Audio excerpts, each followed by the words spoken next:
మొంథా తుపాన్ ధాటికి చాలా ప్రాంతాలు కకావికలమైనవి, రోడ్లన్నీ మునిగిపోయినాయి, పంట పొలాలు నాశనమైనవి, రైతులు తీవ్రంగా నష్టపోయారు. చాలా భయానకమైన పరిస్థితి కొన్ని జిల్లాల్లో ఉన్నది. మన తెలంగాణలో కూడా దాదాపు ఒక 4-5 జిల్లాల్లో ఎఫెక్ట్ చాలా తీవ్రంగా ఉన్నది. ఇవాళ కూడా భారీ నుంచి అతి భారీ వర్షాలు పడే అవకాశం ఉందంటున్నారు. ఇప్పటికైతే చాలా ప్రాంతాల్లో, హైదరాబాద్లో అయితే వర్షం లేదు, చూడాలి మరి. నిన్న కూడా హైదరాబాద్లో కూడా భారీ వర్షమే పడ్డది. ఇక కొన్ని జిల్లాలు వరంగల్, ఖమ్మం ఇట్లాంటి జిల్లాలు అయితే చాలా ఇబ్బంది పడ్డాయి. ఆంధ్రప్రదేశ్లో పరిస్థితి చాలా భయంకరంగా ఉంది కొన్ని జిల్లాల్లో. ఇగో ఒక్కసారి చూడండి. ఏకధాటి వాన తుపాను మొంథా అక్కడ ఎన్నో వచ్చింది. తెలంగాణలో కూడా తీవ్ర ప్రభావం చూపింది. హన్మకొండ జిల్లా భీమదేవరపల్లిలో రికార్డు స్థాయిలో 41.2 సెంటీమీటర్ల వాన పడ్డదట. వణికిపోయింది ఆ ప్రాంతం. 41 సెంటీమీటర్ల వాన పడ్డది, 41 సెంటీమీటర్స్. ఏకధాటి వాన దిశ మార్చుకొని రాష్ట్రంపై విరుచుకుపడ్డ మొంథా తుపాన్. ఉమ్మడి వరంగల్, నల్గొండ, మహబూబ్ నగర్లో కుంభవృష్టి. ఈ నాగర్ కర్నూలు ఈ ప్రాంతాలు అయితే మొత్తం మునిగిపోయినాయి, కొన్ని ఏరియాలు అయితే. హన్మకొండ జిల్లా భీమదేవరపల్లిలో రికార్డు స్థాయిలో 41.2 సెంటీమీటర్ల వాన. జంట నగరాలను ముంచెత్తిన వర్షం. అనేక జిల్లాల్లో ఇండ్లు కూలినాయి, చెట్లు ఉప్పొంగిన వాగులు, చెట్లు కూలినాయి, ఇండ్లు కూడా కూలినాయి. ఒకరి మృతి, మరొకరి గల్లంతు. పలు జిల్లాల్లో విద్యాసంస్థలకు సెలవు. నీట మునిగిన పంటలు, ధాన్యాన్ని ముంచెత్తిన నీరు, అన్నదాత కంట కన్నీరు. స్టేషన్లలో నిలిచిపోయిన రైళ్లు, దారి మళ్లింపు. నేడు పలు జిల్లాలకు రెడ్ అలర్ట్. ఇంకా చాలా ప్రాంతాలు అప్రమత్తంగా ఉండాల్సిన సమయం అట ఇది. మరి ఏమైందో ఏమో, ఆంధ్రప్రదేశ్లో వాన ఏకంగా ఆ తుఫాన్ దిశ మార్చుకొని తెలంగాణ మీద విరుచుకుపడ్డది. ఇక్కడ ఈ దృశ్యం చూడండి ఒక్కసారి. పిల్లలు స్కూల్కి వెళ్ళారు, స్కూల్కి వెళ్ళిన తర్వాత ఇంటికి తీసుకెళ్లడానికి పడ్డ కష్టం. నల్గొండ జిల్లా దేవరకొండ మండలం కొమ్మెపల్లి గిరిజన బాలుర గురుకుల పాఠశాలను వరద ముంచెత్తడంతో విద్యార్థులను సురక్షితంగా దాటిస్తున్న పోలీసులు, అధికారులు. ఎంతమంది పిల్లలు చూడండి, ఏమాత్రం అటు ఇటు అయినా అంతే సంగతి. మొత్తానికి క్షేమంగా ఆ పిల్లల్ని ఇంటికి పంపించారట. ఇక్కడ చాలా దారుణంగా నష్టపోతున్నది రైతులే. ఇప్పుడు వరి ధాన్యము చేతికొస్తున్నది, పత్తి చేతికొస్తున్నది, మక్కలు చేతికొస్తున్నాయి. ఇప్పుడు కొనుగోలు కేంద్రాల్లో ప్రభుత్వాలు కొనుగోలు చేయాలి. ఈ సమయంలో వాన పడుతున్నది. ఈ కుంభవృష్టి వాన వల్ల కోయని పంట నాశనం అవుతున్నది పొలాల్లోనే. కొనుగోలు కేంద్రాలకు తెచ్చిన పంటని కూడా, ధాన్యాన్ని కూడా వరద ముంచెత్తుతున్నది. సో పాపం రైతులు చాలా తీవ్రంగా ఇబ్బంది పడుతున్నారు. ఇప్పుడు 41 సెంటీమీటర్ల వాన పడ్డ తర్వాత ఇంకా పొలాలు అవన్నీ ఏం మిగిలి ఉంటాయి చెప్పండి. ప్రభుత్వాలు రైతులని ఆదుకోవాలి. ఈ ప్రభుత్వం కూడా మొన్న వచ్చిన వరదలకి 10,000 రూపాయలు ఇస్తామని చెప్పిర్రు. మరి ఆ 10,000 ఎటుపోయినాయో, ఏమైనాయో. ఇంతవరకు మనకి పంటల బీమా పథకం అనేది ఒకటి లేదు. మరి ఆ పంటల బీమా పథకం మీరు మేనిఫెస్టోలో పెట్టిరు, 2 ఏళ్ళు అయిపోతున్నది.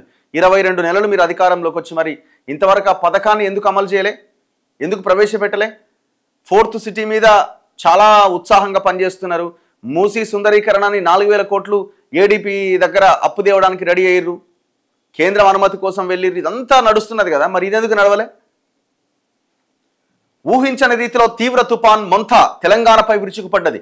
ఏకధాటి వర్షాలతో ఉత్తర, దక్షిణ తెలంగాణ జిల్లాలను అతలాకుతలం చేసింది. చాలా జిల్లాల్లో మంగళవారం రాత్రి నుంచి బుధవారం సాయంత్రం వరకు వదలకుండా వర్షం పడుతూనే ఉంది. వాగులు, ఊళ్ళు ఒక్కటైనాయి, రహదారులు ఏరులైనాయి. కొన్ని జిల్లాల్లో వాహనాలు కొట్టుకుపోయినాయి, ఇళ్ళు, చెట్లు కూలిపోయినాయి. కొన్ని చోట్ల గ్రామాలను వరద ముంచెత్తింది. మంగళవారం రాత్రి ఆంధ్రప్రదేశ్లో తీరం దాటిన తుఫాన్ అనూహ్యంగా తెలంగాణ వైపుగా దిశ మార్చుకోవడంతో రాష్ట్రంలో జనజీవనం స్తంభించిపోయింది. వాతావరణ శాఖ అంచనాల ప్రకారం ఈ తుఫాన్ కోస్తాంధ్ర నుంచి ఛత్తీస్గఢ్, ఒడిశాల వైపుగా వెళ్తుంది అని భావించారు. తీరం దాటింది, నిన్న సాయంత్రానికి అయిపోతుంది అని అన్నారు. కొంత వర్షాలు పడితే కానీ నిన్న సాయంత్రానికి అయిపోద్ది అన్నారు. కానీ అందుకు భిన్నంగా బుధవారం ఉదయం తర్వాత క్రమంగా దిశ మార్చుకుంది. ఉత్తరాంధ్ర, తెలంగాణ సరిహద్దుల మీదుగా దక్షిణ ఛత్తీస్గఢ్ వైపుగా కదులుతోందట. ఈ ప్రభావంతో కురిసిన వర్షాలకు హన్మకొండ, వరంగల్, సిద్దిపేట్, యాదాద్రి భువనగిరి, జనగామ, మహబాద్, నల్గొండ, సూర్యాపేట జిల్లాలు వణికిపోయినాయి. బుధవారం సాయంత్రానికి కొంత బలహీనపడ్డ తుఫాన్ వాయుగుండంగా మారింది. గురువారం సాయంత్రానికి వాయుగుండం పూర్తిగా బలహీనపడే అవకాశాలు ఉన్నట్లు అంచనా వేస్తున్నారు. ఇప్పుడు వాయుగుండం నడుస్తున్నది. ఇవాళ గురువారం, ఇవాళ సాయంత్రానికి అది బలహీనపడే అవకాశం ఉందట. ప్రజలు చాలా జాగ్రత్తగా అప్రమత్తంగా ఉండండి. దయచేసి ఏ జిల్లాల్లో అయితే రెడ్ అలర్ట్ ప్రకటించారో పిల్లలని స్కూళ్ళకి పంపించకపోవడమే బెటర్. అండ్ దట్టు ఇంకొకటి, ప్రయాణాలు కూడా వాయిదా వేసుకోండి దయచేసి. నిన్న చూడండి, ఖమ్మం జిల్లాలోని నిమ్మవాగులో కొట్టుకుపోతున్న వ్యాన్. డీసీఎం అంతర్చిత్రంలో గల్లంతైన డ్రైవర్ మురళి చెప్తూనే ఉన్నారు రాకురా రాకురా రాకురా అని, లోపలి దాకా వచ్చిండు. కనీసం అలా నుంచి దూకి అని బయటపడే ప్రయత్నం అన్నా చేయాలి, అది కూడా చేయలే. డీసీఎంఏ కొట్టుకపోయింది. ఒక్కసారి ఆ వీడియో చూడండి, చాలా భయంకరమైన వీడియో అది. ఎంత ఉధృతంగా ప్రవహిస్తున్న వాగిది. ఇగో ఈ దృశ్యం చూడండి ఒకసారి.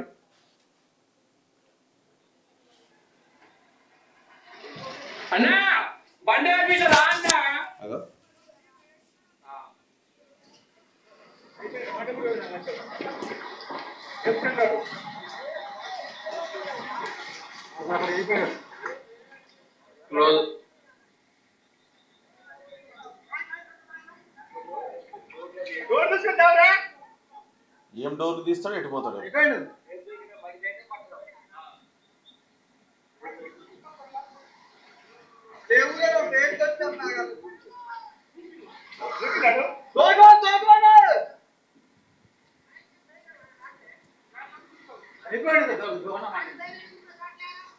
అది లాగైపోతుంది నా వాటర్లో అయితే దోగలే.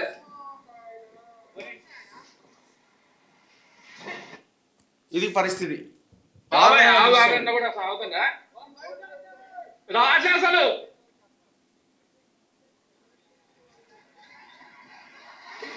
అన్నా బండాపీట రా అన్నా.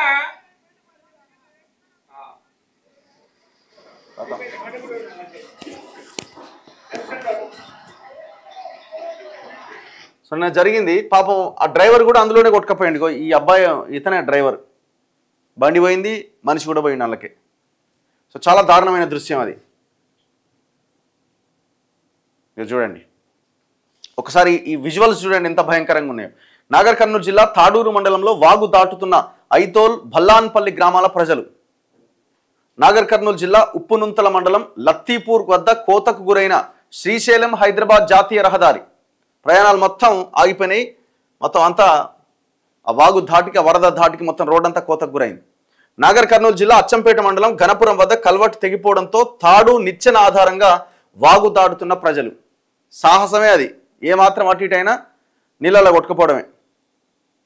వరంగల్ ఎంజీఎం ఆసుపత్రి వరండాలోకి చొచ్చుకొచ్చిన వరద నీరు చూడండి. ఈ ఈ ఈ పాటి వానకే వరంగల్ తట్టుకోలేకపోతుంది. కారణం ఏంటి అంటే వరంగల్లో మొత్తం చెరువులన్నీ కబ్జా. ఇక మనం చెప్పక్కర్లేదు. ఇక హైదరాబాద్లో ఏ స్థాయిలో కబ్జా అయినాయో 100% వరంగల్లో కూడా ఆ స్థాయిలో చెరువులన్నీ కబ్జా అయినాయి. వరంగల్లో చిన్న వాన పడితే ప్రాంతం అంతా మునిగిపోవడానికి ప్రధానమైన కారణం ఏంటంటే ఇదే.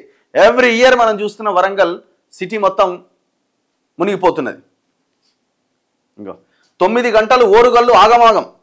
ఆకాశానికి చిల్లు పడిందా అన్నట్టుగా కురిసిన అత్యంత భారీ వర్షాల ధాటికి ఉమ్మడి వరంగల్ జిల్లా వణికిపోయింది.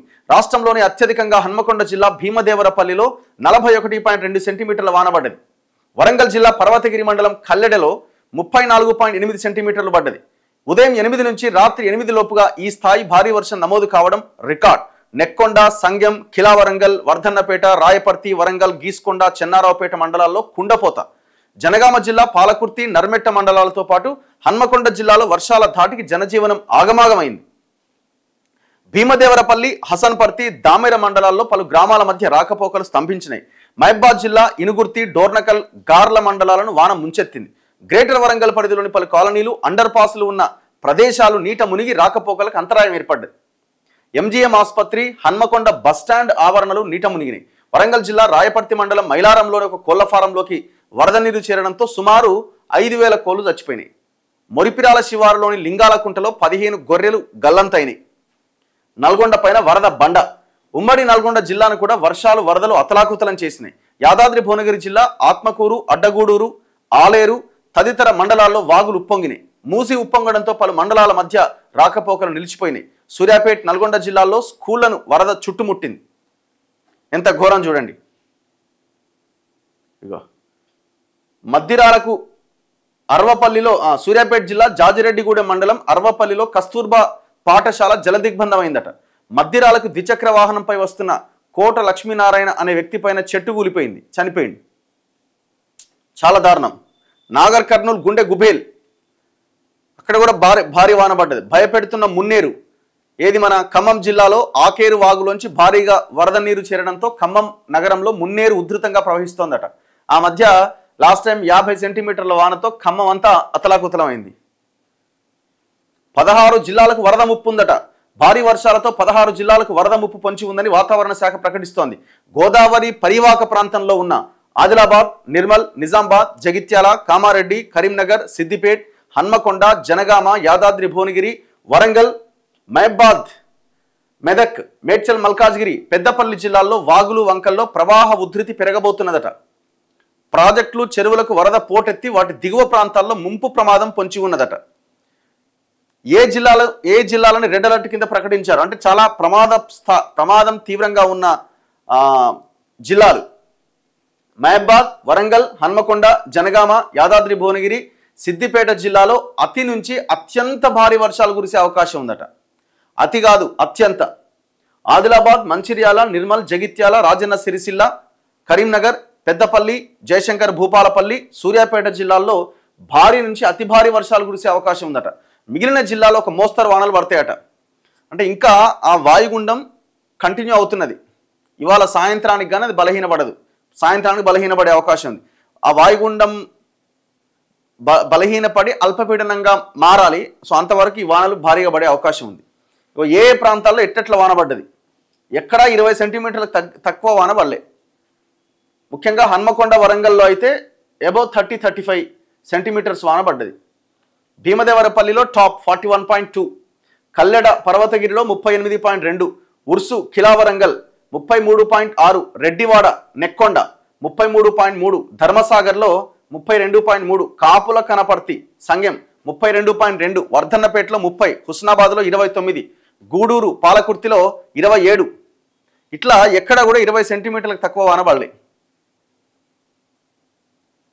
సో ప్రజలు చాలా జాగ్రత్తగా అప్రమత్తంగా ఉండాల్సిన సమయం ఇది. నీటిలో చిక్కుకున్న బస్సు చిన్నారులను కాపాడిన స్థానికులట. ఎక్కడిది? శంషాబాద్ మండలం చిన్న గోల్కొండ, పెద్ద గోల్కొండ ఓఆర్ఆర్ అండర్ పాస్లను బుధవారం వరద నీరు ముంచెత్తిందట. అందులో ఒక ఆర్టీసీ బస్సు చిక్కుకున్నదట. ఉదయం ఈ బస్సు నాగిరెడ్డిపల్లిలో 15 మంది స్కూల్ విద్యార్థులు ఇతర ప్రయాణికులతో శంషాబాద్ వైపుగా బయలుదేరింది. చిన్న గోల్కొండ అండర్ పాస్ వద్ద వరదను డ్రైవర్ గమనించకుండా పోనిచ్చిండట. బస్సు నీటిలో ఆగిపోయిందట. అందులోనే చిన్నారులను స్థానికులు అతి కష్టం మీద బయటకు తీసుకొచ్చి మరో వాహనంలో స్కూల్కి పంపిరట. సో ఇవాళ చాలా స్కూళ్లకు సెలవులు ప్రకటించారు. దయచేసి గమనించండి, మీ పిల్లల్ని పంపకండి. వరంగల్, హన్మకొండ, జనగామ, భూపాలపల్లి, ములుగు, మహబాద్ జిల్లాల్లో పాఠశాలలతో పాటు అంగన్వాడీలు, కాలేజీలకు సెలవులు ప్రకటించారు. భువనగిరి, సిద్దిపేట, కరీంనగర్ జిల్లాల్లో పాఠశాలలకు సెలవులు ఇచ్చారు. ఖమ్మం, కొత్తగూడెం ఈ జిల్లాలో కూడా స్కూళ్ళకి సెలవులే. ఈ పంపకపోవడమే బెటర్, ఒకవేళ వాడు స్కూల్ పెట్టినా కూడా. సో చాలా జాగ్రత్తగా ఉండాల్సిన సమయం ఇది. హన్మకొండ బస్ స్టాండ్ చూడండి, మొత్తం నీళ్ళతో నిండిపోయింది.